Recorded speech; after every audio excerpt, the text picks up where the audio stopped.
Olá, amigo espectador, seja bem-vindo a mais um Formiga na Tela, o videocast semanal do site formigaelétrica.com.br. Na pauta de hoje nós vamos falar sobre quadrinhos, esse clássico, a morte do Capitão Marvel.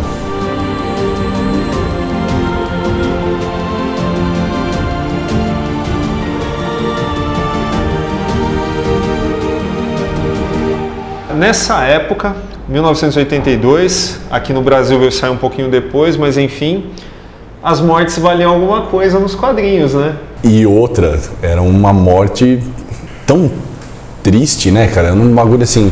A gente sempre fala aqui que alguns autores, como por exemplo o Alan Moore, trouxeram o realismo para os quadrinhos, mas era uma tendência em desenvolvimento nos anos 80 e, o Jim Starlin tem que ter antecipado alguma coisa com isso, né? Eu adoro essa HQ por inúmeros motivos, cara. Primeiro porque é de um dos meus autores favoritos, que é o Jim Starlin, que é o cara que redefiniu o universo cósmico da Marvel.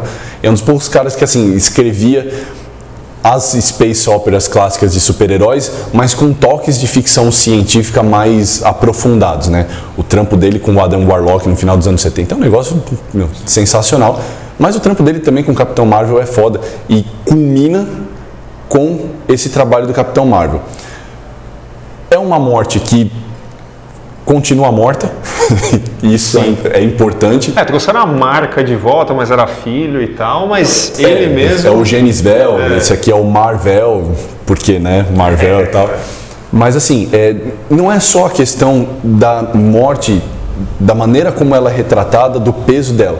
Tem também o fato de que a maneira como ele morre encerra um ciclo de um personagem que o próprio autor fez crescer, assim, tornou vou dizer um personagem de frente, né? Porque o Capitão Marvel nunca foi puta, a não ser recentemente na figura da Carol Danvers, isso.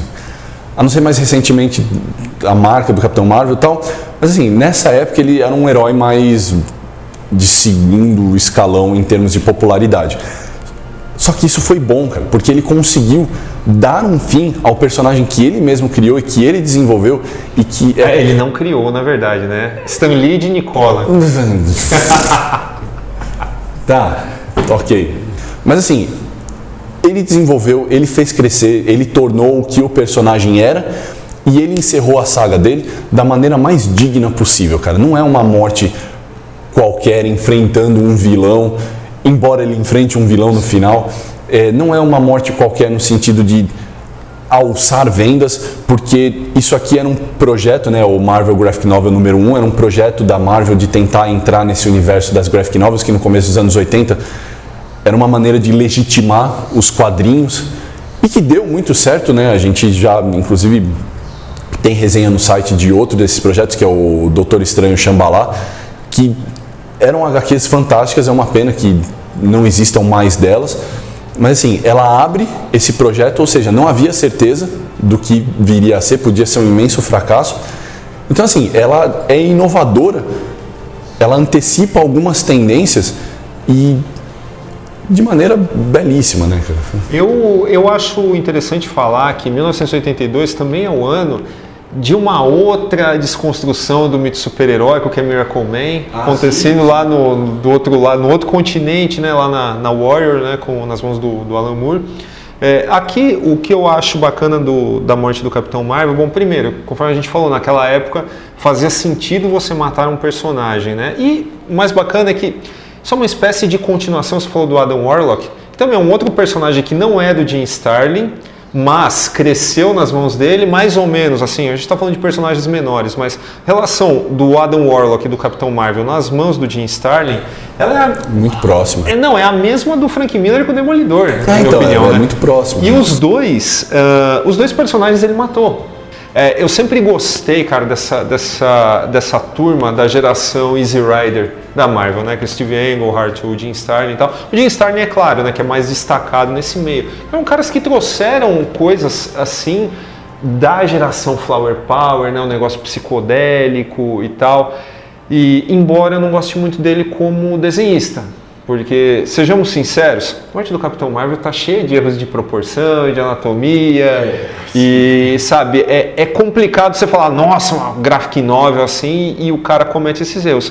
Mas, embora enfim, eu adore a colorização dela. Sim, nesse ponto. Eu acho que essa edição ela é muito bacana, que foi relançada pela Panini há poucos meses, para que o leitor contemporâneo perceba qual é a diferença entre você matar um personagem e você matar mesmo um personagem, de você chegar e fazer um evento de fato. E quando eu falo um evento, uma coisa relevante, eu não estou falando que o cara vai morrer numa batalha mega ultra poderosa. Não, aqui a gente está falando de desconstrução mesmo. Então o super-herói, ele vai morrer do quê? De câncer, né? E puxando a continuação daquela saga do Thanos do Adam Warlock, né? Não tem como você falar de uma história e não falar de outra, né? Que é uma das grandes sagas cósmicas da Marvel, é quando o Thanos é transformado em pedra, né? Que traz a gente diretamente para essa narrativa. Mas se é para colocar num formato bonito mesmo, podia ter colocado toda essa saga. Sim. Podia ter colocado tudo isso que culmina com a história da morte do Capitão Marvel e tem todo um simbolismo dentro e fora da HQ. Dentro da HQ porque, poxa, ele morre de câncer e a maneira como ele morre está diretamente relacionada à vida que ele viveu, né? Assim, existe esse contraste. Ele era um super-herói com poderes cósmicos, ele era praticamente invencível e ele morre da maneira mais humana e realista possível. E quem traz esse contraste, quem traz essa compreensão, quem dá significado a essa morte tão simplista para ele, é justamente o adversário dele, que é o amante da morte, que é o próprio Thanos. Então você tem aí um jogo que é dentro da HQ e uma narrativa que é metalinguística. Porque, de outra forma também, você falou, né? A morte do personagem é importante porque ele permaneceu morto. Houveram exemplos recentes de mortes que foram muito importantes. Eu acredito que a mais importante recentemente tenha sido a do Capitão América no final do arco Guerra Civil, que era uma morte apropriada, porque existia ali não apenas a morte do personagem, a maneira como ele morre, o tiro nas escadarias do fórum e tal, tem todo um simbolismo por trás daquilo que significa alguma coisa. E a maneira como o Capitão Marvel morre também simboliza alguma coisa para os quadrinhos. Por que eu gosto tanto dessa HQ? Porque Watchmen é um bagulho seminal, é um negócio colossal, que sim, tem um valor literário e narrativo que na época fugia um pouco a realidade do que era o resto do universo dos super-heróis. O próprio Cavaleiro das Trevas também, por que ele é um negócio fora da continuidade? Porque ele tinha que ser fora da continuidade. A morte do Capitão Marvel, embora ela seja uma graphic novel, ela tem consequência para a continuidade do personagem. Então, assim, ela está inserida dentro daquele universo. Então, o que o Starlin fez? Ele conseguiu pegar aquela loucura que eram os quadrinhos, que viraram os quadrinhos dos anos 70, e imprimir esses valores que você mencionou, né, daquela coisa que vinha da geração hippie e da geração flower power, dar a esses valores, a essa geração de quadrinistas e de pessoas, uma morte simbólica. Assim, o enterro do Capitão Marvel, assim, a gente acompanhar o Capitão Marvel morrendo, não é só acompanhar o personagem, mas tudo o que ele representa, né, para aquele universo de super-heróis. O fato dele morrer de câncer e você ver os super-heróis se debatendo lá, as maiores mentes do mundo, o Reed Richards, o Tony Stark, os caras sentando e tentando curar o câncer, aí tem uma desculpinha que é meio tosca, mas assim, que está dentro do contexto do personagem, mas que limita esses gênios, esses deuses de fazer alguma coisa por ele. E o que o Starlin está dizendo? Fala, ó, gente, os super-heróis mudaram. A gente está vendo a alvorada de uma nova era. Esse tipo de super-herói, o cara que sempre vence a batalha no final, o cara super poderoso, que vence a coisa no murro, não serve mais para nós. E é por isso que eu falo que, assim, de uma certa forma, o Starlin, sem querer, porque vamos combinar que é uma coisa meio acidental, né? Ele não, embora eu goste muito do Jim Starlin, ele não é esse gênio, assim, à altura de uns caras tipo dos membros da invasão britânica e tudo mais. Você nunca vai colocar ele do lado de um Morrison, de um Moore, de um Gaiman. Mas assim, ele acidentalmente criou uma obra que antecipa esses valores que desconstroem o mito do super-herói, mas ao contrário do que fez, por exemplo, o Moore, existe um respeito pela figura do herói aqui que é indelével, cara. Que o Moore não tinha, por exemplo. Assim, não estou comparando o Stalin com o Moore, mas você vê que existe ali um respeito do Stalin pelos personagens que ele nutriu durante tanto tempo que o Moore não tinha pelos personagens que caíam na mão dele. Marvel Man não foi ele quem pediu, bateu lá na porta e falou: não, eu quero reformular, quero criar uma obra genial. Ele nunca disse isso. Nem os heróis da Charlton. Fala, eu vou criar o Watchmen porque esse é o que esses heróis merecem. Não, ele tinha a visão dele das coisas, como Stalin tinha essa visão. Embora ele seja um escritor muito mais limitado do que o Moore, esse respeito que ele tem por esses personagens, esse carinho, a morte que ele deu para ele, é muito simbólica desse momento das HQs, né? Sim. E mais importante aí, vamos supor que você que está vendo esse vídeo, você nunca tenha ouvido falar aí do Capitão Marvel da Marvel, você ainda, sei lá, lembre do Shazam, que era chamado de Capitão Marvel antes, que é da DC. Mas enfim, por que é bacana você ter essa edição? Primeiro porque tem as histórias anteriores, né, as histórias que meio que contextualizam a própria morte do Capitão Marvel. E só num parênteses, né, você vê por essas histórias a média do que o Stalin fazia, sim, né, que não era lá grande coisa. Mas apesar de tudo, eu gosto da narrativa do Jim Starlin, cara. Se a gente for considerar o seguinte, caras, pensem o seguinte, eu reclamei aqui de alguns erros de proporção porque eles são realmente gritantes. Porém, tenham em mente que o importante é sempre a narrativa, né? É a forma como o cara conta a história. E o Jim Starlin, ele sempre foi um bom contador de histórias.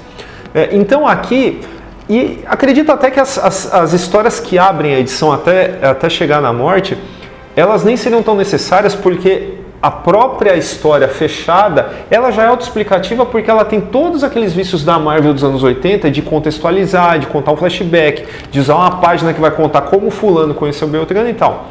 Felizmente, ela é uma história curta e ela meio que não é atrapalhada por esses flashbacks. Fora isso, tem cena de ação? Tem, mas elas são muito pontuais. E contextualizadas. Contextualizadas, exatamente. Mas o que chama muita atenção é que a narrativa que o cara utiliza para contar uma história de morte, ela é super bem pensada, no close, na distensão do tempo, tal. Tudo isso é muito bem trabalhado pelo cara e eu desafio qualquer pessoa que já tenha acompanhado alguém com alguma doença na família, tal, que sabe que ficou preocupado com alguém, eu desafio a pessoa a não se emocionar com essa história, porque nesse ponto acredito que o Starlin foi muito feliz mesmo, cara. Se você pensa em mortes nos quadrinhos hoje que realmente valem a pena de ler e tal, acho que mais dramática, ou tão dramática quanto, e assim, que continua contundente, que as pessoas lembram com carinho e falam, nossa, isso aqui bateu forte, é a morte do Capitão Marvel, né, cara? Sim, você falou da coisa dos desenhos, mas mesmo com esses erros de proporção, existe ali... Primeiro, alguns esforços do Stalin de fazer um bagulho muito mais detalhado do que ele normalmente faz. Então, assim, foi feito para, embora você não goste do termo, foi feito para ser uma graphic novel. Inclusive tem algumas cenas, estou vendo aqui, você olha esse nível de detalhes que existe aqui nesses quadros, lembra um pouco da influência do Moebius sobre alguns desenhistas americanos, porque... Enfim, ele havia se tornado muito famoso nessa época, tal, por conta da heavy metal e etc. Mas você vê que existe um esforço de destacar aquilo que os personagens estão sentindo, os ambientes, torná-los alienígenas, sim, mas de certa forma não estéreis. Talvez, não sei, é uma interpretação minha, na cabeça do Stalin, se ele desse uma riqueza de detalhes para o ambiente, talvez isso facilitasse a imersão do leitor no sofrimento do personagem e que implica em outra coisa, que é um outro tópico que a gente tem que mencionar, que está relacionado a isso que você falou. A história ela não é piegas, cara, ela não é brega, mesmo nos momentos em que assim, existe um sofrimento mais palpável quando a doença está mais avançada, como por exemplo quando o Homem-Aranha vai lá e interpela ele e ele não consegue ver o então grande herói naquele estado, é o que você falou, assim, quem por qualquer infelicidade já acompanhou uma pessoa doente, sabe que assim, tem gente que, inclusive isso está aqui na contracapa, né? As pessoas lidam com a morte de maneiras diferentes. Tem gente que nega, tem gente que tenta lidar com alívios cômicos, que brinca, né? O próprio Coisa, né? Nessa mesma cena que eu menciono do Homem-Aranha, tá lá o Coisa trocando ideia com o Capitão Marvel como se nada tivesse acontecendo. O herói cósmico está deitado na cama, vamos conversar e tal. O Aranha não consegue, ele vê aquilo e fala, não dá, não consigo lidar com isso. Só que assim, ele mostra isso com, de novo, a gente está mencionando bastante essa palavra, mas não tem como fugir disso, com uma dose de realismo que é palpável. Você consegue se ver ou ver alguém que você conhece numa situação assim. E aí entra aquela coisa da desconstrução do mito do super-herói. Não importa que eles sejam super-heróis, quando eles estão lidando com uma coisa que eles não conseguem resolver, com um problema que não dá para simplesmente socar até que ele seja resolvido, eles se comportam como pessoas normais.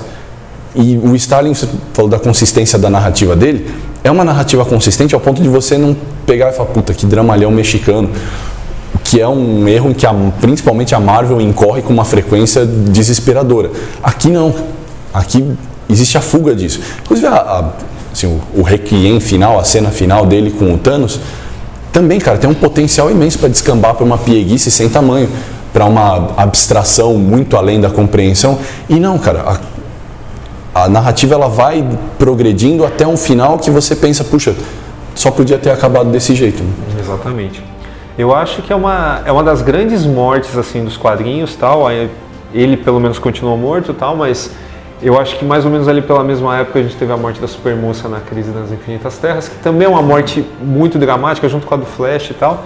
Enfim, todos eles voltaram, tal, mas vamos ficar só naquele momento, tal, que era bacana. Os personagens morriam mesmo e a gente se importava. Curioso é que isso veio sair aqui no Brasil, cara, na série Graphic Novel. Saía a Marvel, saía a DC, saía a quadrinho europeu, tudo no mesmo selo, cara. E a morte do Capitão Marvel acho que está entre os 10 primeiros números aí. Durante um bom tempo foi uma edição que a galera procurava aí no mercado de usados. Ainda bem que apareceu de volta aqui e num ótimo momento, cara. Você gosta de super-herói, gosta de sagas cósmicas da Marvel? Compra, entendeu? Porque realmente vale a pena. Nem que seja só para conhecer o personagem e já ver o cara bater as botas, porque...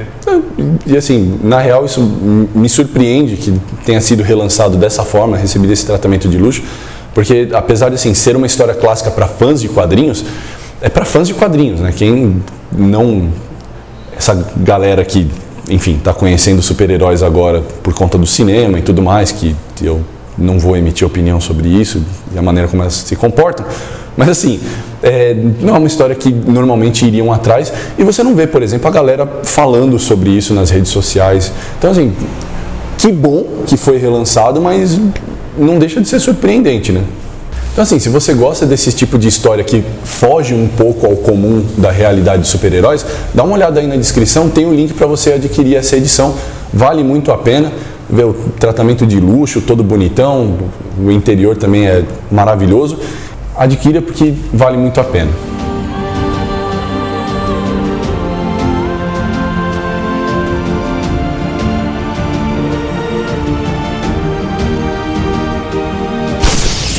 Você já se inscreveu no canal do Formiga Elétrica? Pois faça isso agora mesmo e não esqueça de clicar no sininho para ser notificado cada vez que um novo vídeo for ao ar. É isso aí, pessoal. Esse foi o nosso programa sobre a morte do Capitão Marvel, esse clássico de 82. Gostou do vídeo? Não deixe de curtir. Se inscreva no nosso canal. Tá vendo essa formiga aqui? Clica aqui na cabeçona do Daniel. Se inscreva. Não deixe de entrar no nosso site, formigaelétrica.com.br. É isso aí. Até semana que vem.